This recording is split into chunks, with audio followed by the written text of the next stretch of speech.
Hey everyone, Rarity Dash here. Time for another Patreon-sponsored blind reaction. And this one comes to you courtesy of Russell Ray Young, who's requested that I react to a review of the first Harry Potter film by The Unusual Suspect. So, yeah, I've never heard of The Unusual Suspect, never watched any of their content, so I don't know what to expect on that front. But I am a pretty big Harry Potter fan. That's not really something I've ever talked about all that much on the channel, but it is true. I do like Harry Potter. I have a pretty long history with it. I got in right when it was first published in the US, actually. I was in that initial wave of Harry Potter fans. I was the perfect age for it. I was literally Harry's age when that book came out in the US. I was 11. And yeah, I got really into it. I really loved that book. Yeah, just got kind of just deep into it, bought all the sequels, and just sort of grew up with Harry all throughout middle school and then into high school. Though eventually the books kind of slowed down a bit, so it wasn't quite as lockstep with my age as before. But, I mean, still, it was definitely something that came at just the right moment for me personally. And I was really just into it for a long time. Not so much anymore. I mean, it's kind of past. It's over long since over now. And I mean, there is little content that comes out here and there, but for the most part, it's all done, so I've kind of moved on from it a little bit, but it's still something that does mean a lot to me, and I do enjoy all the books. I read them all, love them, and I do like all the films. Some more than others. I mean, they're not all perfect, but when we go to the first one, I think that's a pretty solid entry in the series. The first two, directed by Chris Columbus, are pretty good. I think I like the second one a little more in terms of the adaptation, though I think I don't know, I mean, I think I like the first book a little more. Well, maybe not. Because the second one's a little darker. Yeah, I don't know.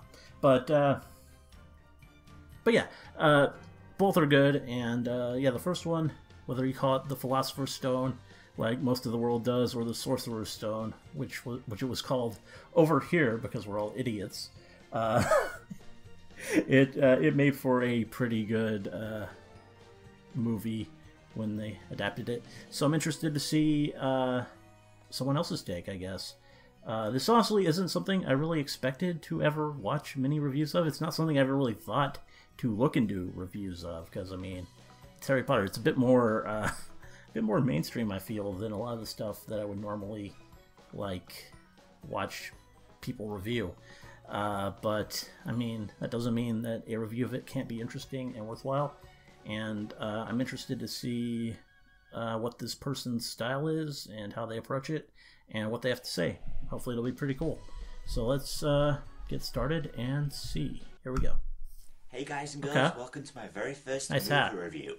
Ah yes, first Harry review. Potter, the boy who lived, and also the boy who made a shitload of money. Yeah. I mean, think about it. Yeah.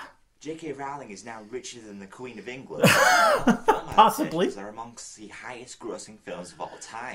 Whether the franchise is deserving of this or not is debatable, but I've read the books and I thoroughly enjoyed them all. Yeah, they're pretty great. Films? Are they even good movies? Well, I think they are, for the most part. Everyone in a series of videos to start off my new show. So, let's dive right into Harry Potter and the Philosopher's Stone. So the film starts off with a mysterious old man walking down the street. We see him putting out a few lights with his pocket lighter as he rendezvous with Professor McGonagall, but their meeting is disrupted when this happens.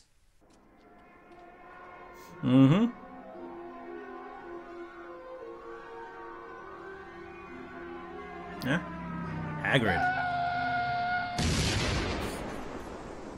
Yeah, not quite. Potter's Scar has the movie's title cards in it. We skip to 10 years later and it's Potter's cousin Dudley's birthday.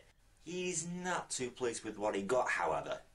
How many are there? 36. Oh, Dudley. 36, but last year I had 37. Okay, this kid has serious health issues. That's not to mention how scary that was. Don't believe me? Watch what happens when I put his reaction in slow motion. Yeah, that's... So we now join the family at the zoo, and Dudley's not too pleased here either. You're from Burma, aren't you? Mummy! Dad, come here! So Harry gets knocked over, gets angry, somehow makes the glass disappear, the snake escapes, and Dudley gets trapped inside. Now let's just say that you got trapped inside a glass window in a zoo. Your family is there, zoo officials will be available, and there's no snake even with you. So, knowing that, let's see how Aunt Petunia and Dudley react to this situation.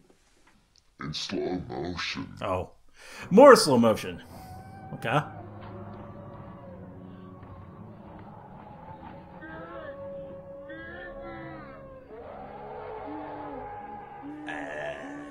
Okay, next scene. Harry receives a letter addressed to him, but it quickly gets taken from him. But this doesn't stop Owls continuing to send countless letters. Sunday arrives, and after a bit of well-timed irony, no post on Sunday. letters start to swarming on the house. Okay, what is it with them screaming at everything? I mean, the worst that could happen is a paper cut.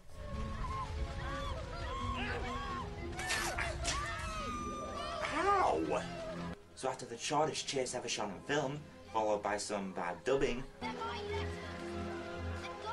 Uncle Vernon has an ingenious plan. We're going away! Far away! Where they can't find us!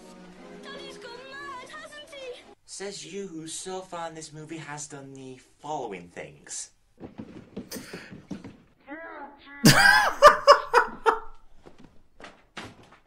Yeah, Dudley, completely normal.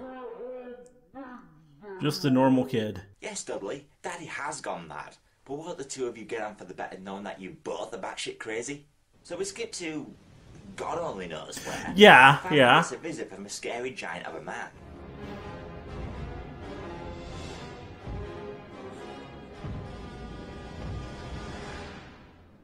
Sorry about that. Well, that was a little anticlimactic. Yeah, it's not as well just done this.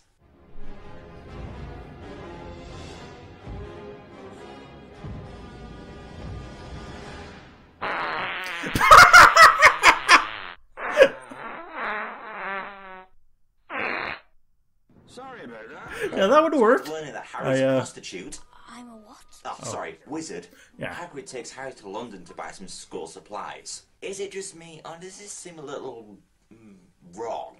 I mean, think about it. You've got a big fat hairy man who breaks down your own door, offers you cake, starts spouting nonsense about Yeah, I this can world full of kind of magic, see what you mean. takes you to a dingy part of London whilst having conversations like this. Can we find all this in London? Moving on.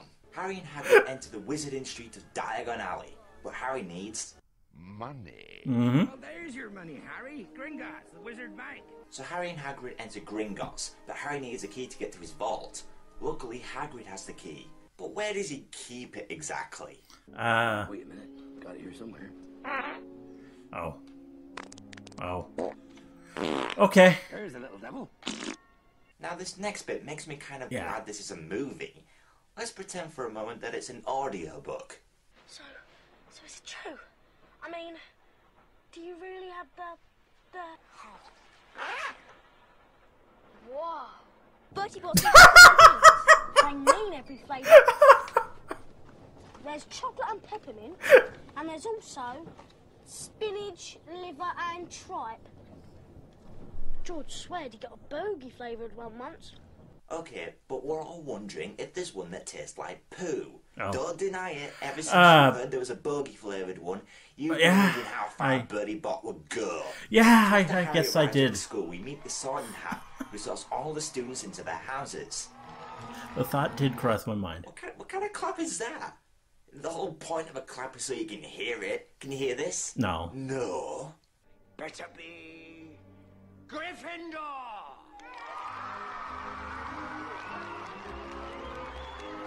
Oh, so now you clap properly.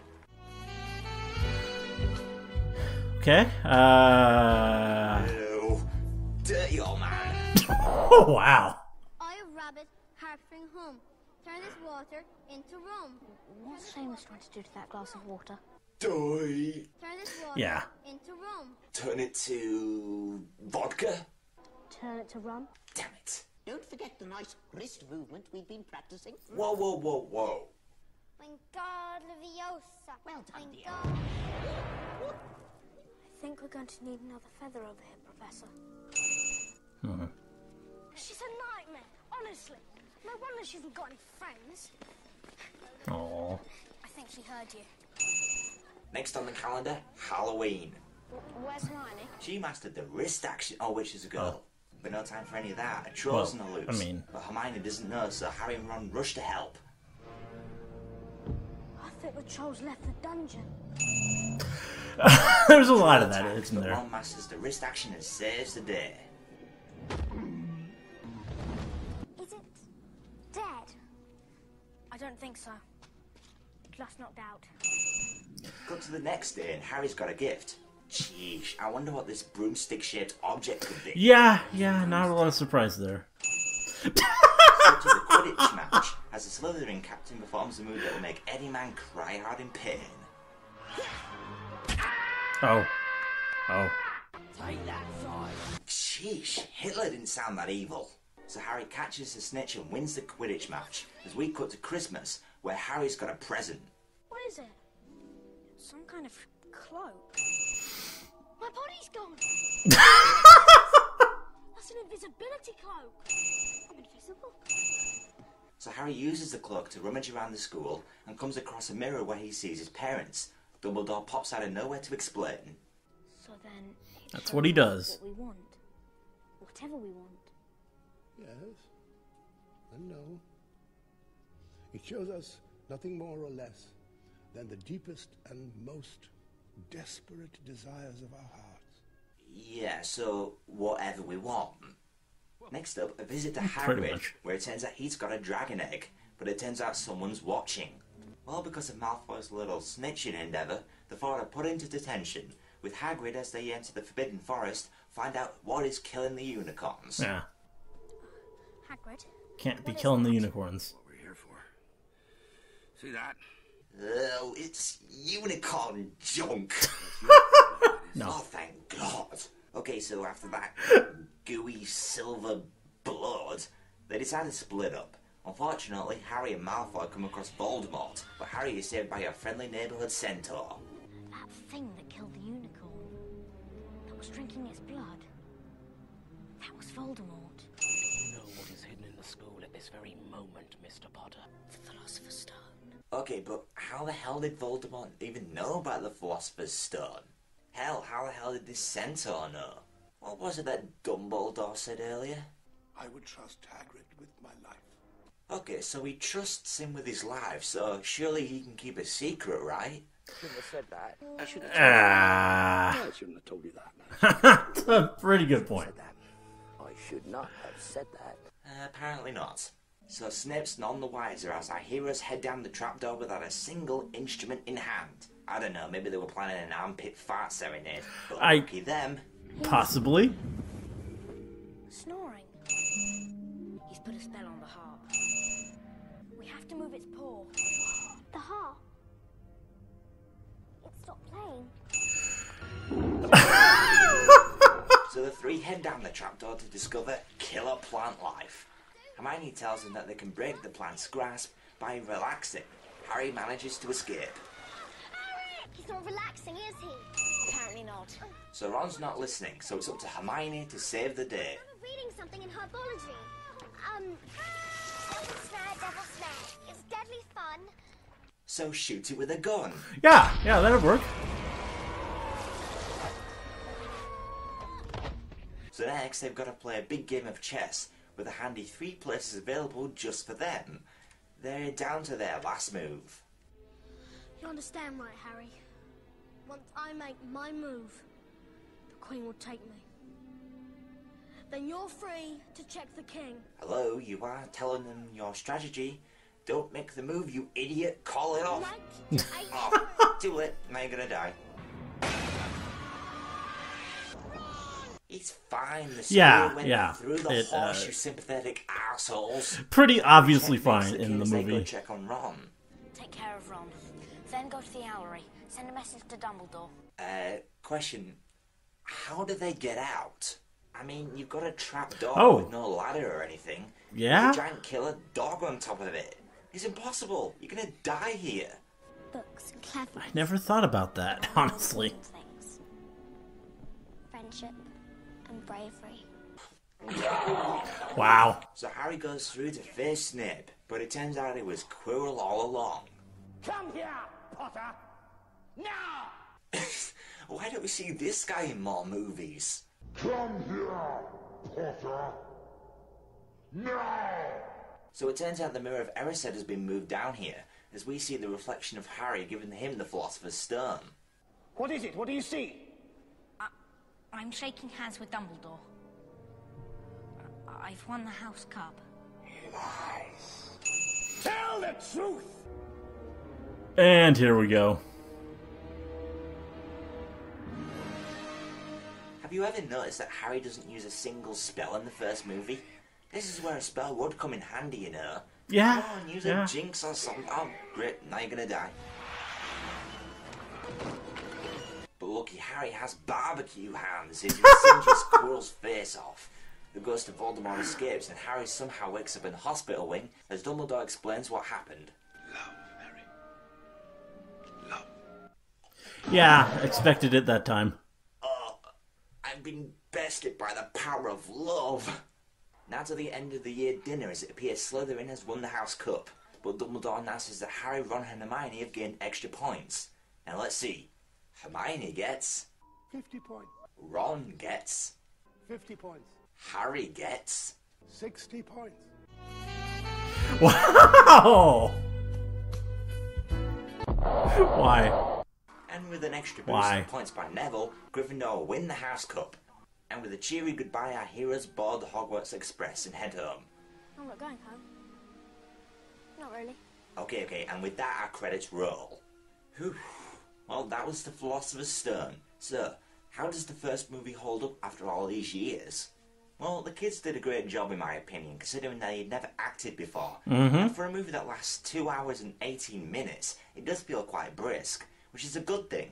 It stays very faithful to the book, and the film's light-hearted feel really shines through and gives us an enjoyable romp for all the family to enjoy.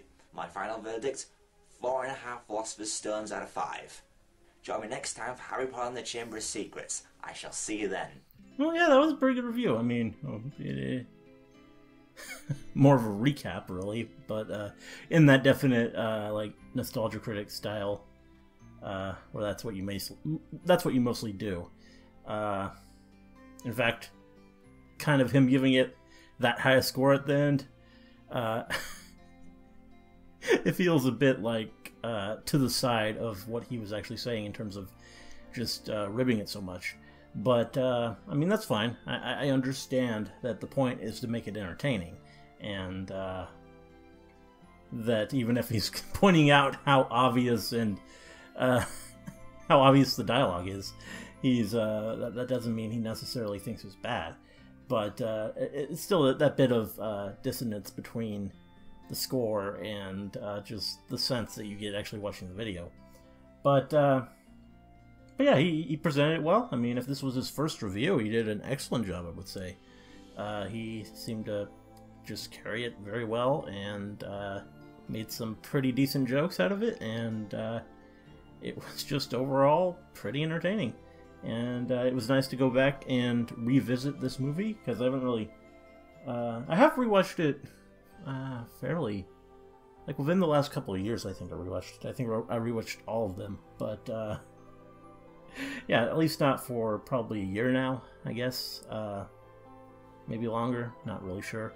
But, yeah, whatever the case, definitely good to go back there and see the first Harry Potter again. It was cool.